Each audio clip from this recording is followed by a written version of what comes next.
dizer que é muito importante esse tipo de debate, principalmente em razão da importância temática, né, porque essa PEC ela vai impactar de alguma forma a todos nós, e também a importância desse momento na atual conjuntura política que nós estamos vivendo de muita instabilidade, né? São diversas escolas ocupadas em todo o país, universidades, institutos, então acredito que nós temos a obrigação de debater temas como esse, dada a sua importância. Bom, então, em primeiro lugar, eu gostaria de dizer que essa PEC, ela não fixa um teto, aliás, ela não fixa um piso, mas ela fixa um teto de gastos. Por quê? Porque ela fixa, né, um limite individualizado para as despesas públicas primárias. E é importante que a gente entenda o que é uma despesa pública primária. A despesa pública primária é aquela despesa que o Poder Executivo tem para implementar suas políticas públicas, né, as suas políticas sociais, a exemplo da saúde, da educação e da assistência. Então há um teto de gastos, há uma limitação e não um piso propriamente. E esse teto, né, ele é corrigido, ou ele será corrigido pela inflação do IPCA a partir de 2018, se essa PEC for aprovada agora, o que provavelmente será, porque, ao que me parece, o governo está a toque de caixa, né, sem qualquer discussão com a sociedade, querendo empurrar essa PEC goela abaixo do brasileiro. Afinal de contas, ela foi proposta há menos de 6 meses. Essa PEC tramita há menos de 6 meses no Congresso Nacional e já foi modificada. Aliás, me parece contraditório que a gente fale em correção dos gastos primários, né, dos investimentos em educação, saúde e assistência e nas outras políticas públicas, corrigidos pela inflação do IPCA. Por quê? Porque a ideia da equipe econômica, né, a ideia do Ministério da Fazenda, a ideia do Ministério do Planejamento é justamente reduzir a inflação. Então ela é uma PEC esquizofrênica, né? Se ela vai ser corrigida pela inflação, o governo trabalha pela redução da inflação, obviamente é que esses gastos serão congelados, né? Não é corte, é congelamento, na verdade, né? Aliás, a gente até pode pensar em corte, por quê? Porque essa PEC ela não leva em consideração as questões demográficas, por exemplo, que a população adoece, a população envelhece, a população cresce. Então, no limite, o gasto público primário será negativo a partir de 2018, se nós considerarmos essas questões demográficas. Então isso é muito importante de ser dito.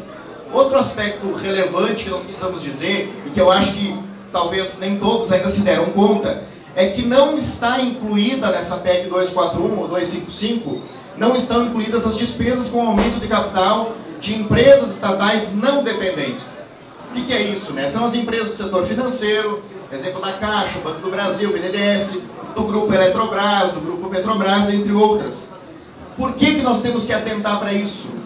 Porque essas empresas de capital estatal não dependente, elas não se enquadram nessa limitação.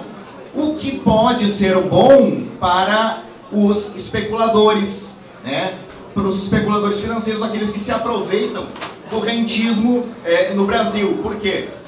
Porque é possível que, se, por exemplo, se emitam debêntures como forma de captar recursos dessas empresas do mercado financeiro, e essas debêntures ao longo do tempo serão remuneradas por juros, né? Isso vira dívida pública de alguma forma. Uma questão importante também a respeito da PEC, já da PEC 55, porque na verdade não constava na proposta original, é que essa PEC, de fato, né, para 2017 ela mantém os 15% em saúde e mantém 18% da despesa corrente líquida, aliás, dos recursos correntes líquidos em educação e saúde. Isso em 2017. Porque para 2018 segue-se a regra do IPCA. Né? Então, para 2017 se mantém 15% e 18% em saúde, mas de 2018 em diante se mantém a regra do IPCA. Agora é importante também destacar acerca disso que o próprio senador Eunício Oliveira, que é quem está relatando a PEC na Comissão de Constituição e Justiça do Senado, ele diz expressamente que a PEC ela revoga o artigo 2º da Emenda Constitucional 86 de 2015. Ou seja, ela revoga os 15% em saúde. Expressamente, né, o senador Eunício Oliveira, que relata a PEC no Senado, faz essa observação e de fato é verdade. Então se revogam os 15% em saúde e os 18% posteriormente em educação, para se faça a correção pelo IPCA, que tende a ser menor. E levando em consideração também, né, meus caros, que as despesas públicas primárias, ou seja, as políticas públicas, historicamente elas crescem acima da inflação, em razão justamente dos fatores demográficos. Tá? Bom, o que diz o ministro da Fazenda, o Henrique Meirelles, e o ministro do Planejamento, Diogo Oliveira? Que também tem um discurso muito próximo do Joaquim Levy, que é verdade, que essa política de austeridade, de corte, iniciou lá no governo Dilma, e não é à toa que o Joaquim Levy caiu.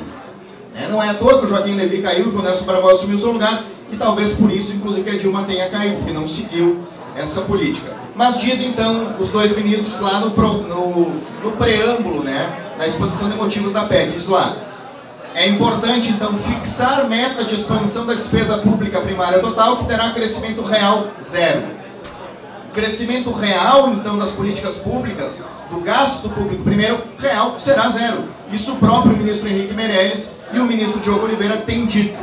Tá? Então é importante dizer que haverá sim o congelamento das despesas, tá? Não é um corte, mas é um congelamento. E um crescimento até, aliás, um decrescimento. Mas enfim, é importante que nós tenhamos o equilíbrio das contas públicas? É importante, né? Eu acho que ninguém aqui é irresponsável ao ponto de dizer que não seja importante equilibrar as contas públicas. Só para a gente ter uma ideia de número, nesse ano o déficit orçamentário será em torno de 170 bilhões. Então ninguém aqui não defende o equilíbrio das contas públicas. O que acontece é que essa PEC, a 241 ou 55, ela faz esse ajuste, fazendo com que os mais pobres e a classe média paguem a conta do ajuste. A verdade é essa. Até é possível que com essa PEC se consiga o ajuste fiscal, mas à custa de muito sofrimento do povo brasileiro. Né?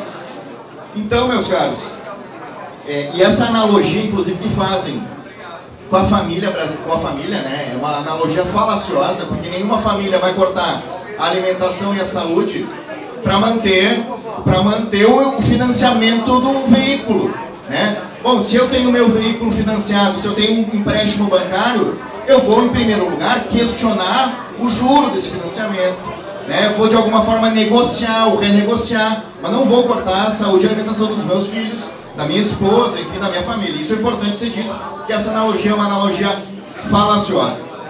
Bom, por que então que não se faz uma auditoria da dívida pública? Né? Alguns estados, algumas nações que já fizeram,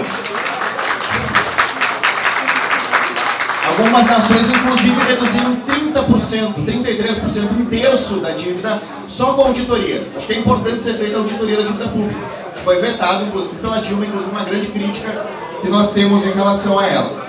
Por que não se regulamenta o imposto sobre grandes fortunas? A nossa Constituição tem 28 anos, e há 28 anos tramitam projetos de lei que buscam a regulamentação do imposto sobre grandes fortunas. Inclusive, para quem não sabe, um dos primeiros projetos que regulamentam o imposto sobre grandes fortunas foi apresentado pelo Fernando Henrique Cardoso quando ele era senador.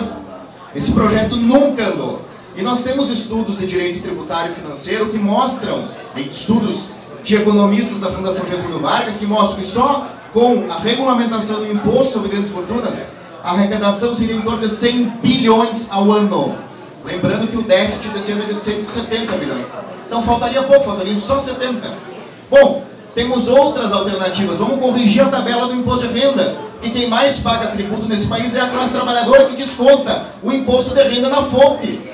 Hoje nós temos 4 alíquotas do imposto de renda. 27,5% para quem recebe 5 mil reais. Quem recebe 15, 20, 25, 40, 150 mil também paga 27,5%. Então isso é a injustiça tributária desse país. Então é preciso que se corrija a tabela do imposto de renda e a arrecadação também aumenta. Bom, vamos tributar então os agrotóxicos também. Hoje os medicamentos, né? Hoje os medicamentos têm cerca de 38% de imposto. Os agrotóxicos têm cerca de 22%. Né? É esquizofrênico, né? Essa tributação é esquizofrênica. Outra questão, vamos suprimir então a imunidade tributária das igrejas e dos templos religiosos. Tem muita igreja, tem muito templo religioso nesse país que é só fachada para lavagem de dinheiro, todo mundo sabe disso. Está na hora de suprimir a seguridade tributária. Bom, outras questões. Importante dizer, nós temos 3 projetos em andamento no Congresso Nacional, que falam então sobre a questão das grandes fortunas, que a gente pode debater depois. Nós também temos que pensar na tributação da herança, como o Rafael falou, a tributação sobre a herança no Brasil é muito pequena em relação a outros países, talvez das menores dos países que fazem parte da OCDE. É preciso tributar lucros e dividendos, por quê? Porque o empresário, o grande empresário, ele paga menos tributo que nós todos, trabalhadores. Sobre lucros e dividendos não incide tributo. Ou seja, o empresário ele coloca um prolabore de um salário mínimo ou menos, né, durante os 12 meses do ano, e ao final do ano, ou antes disso, ele faz a retirada de capital de 1 milhão, 2 milhões, 100 milhões e não tributa R$1. Tá? Então isso também é importante, nós temos que suprimir, nós temos aliás que tributar lucros e rendimentos.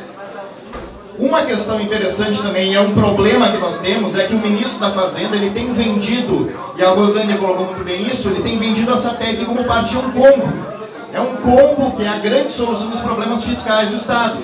Porque a PEC 241 ou 55, ela vem atrelada à aprovação da reforma da Previdência e à aprovação da reforma trabalhista, que vão suprimir os seus, os meus, os nossos direitos.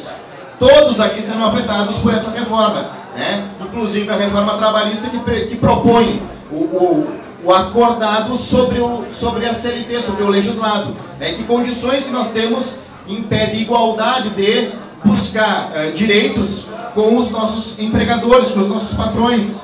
Então essa é uma questão importante também a ser dita. Bom, os gastos públicos primários são os grandes vilões dessa conta toda, dessa engenharia fiscal? Não, não são. Quem é que diz isso? Bom, o próprio Banco Central. O Banco Central tem dito que de 2011 a 2015, ou seja, nos últimos 5 anos, a despesa com o pagamento de juros cresceu 111,8%, enquanto que a inflação foi de 39,4%. Então, é falacioso dizer que os gastos públicos primários são, ou limitá-los, é a solução para isso. Não é. Nós temos que ir na raiz do problema, que são os juros. Aliás, nunca ninguém pensou aqui, a quem serve, né, os juros? Essa é a grande questão, a quem serve? É o grande capital financeiro especulativo que não cria um único emprego nesse país, que só se beneficia do rentismo.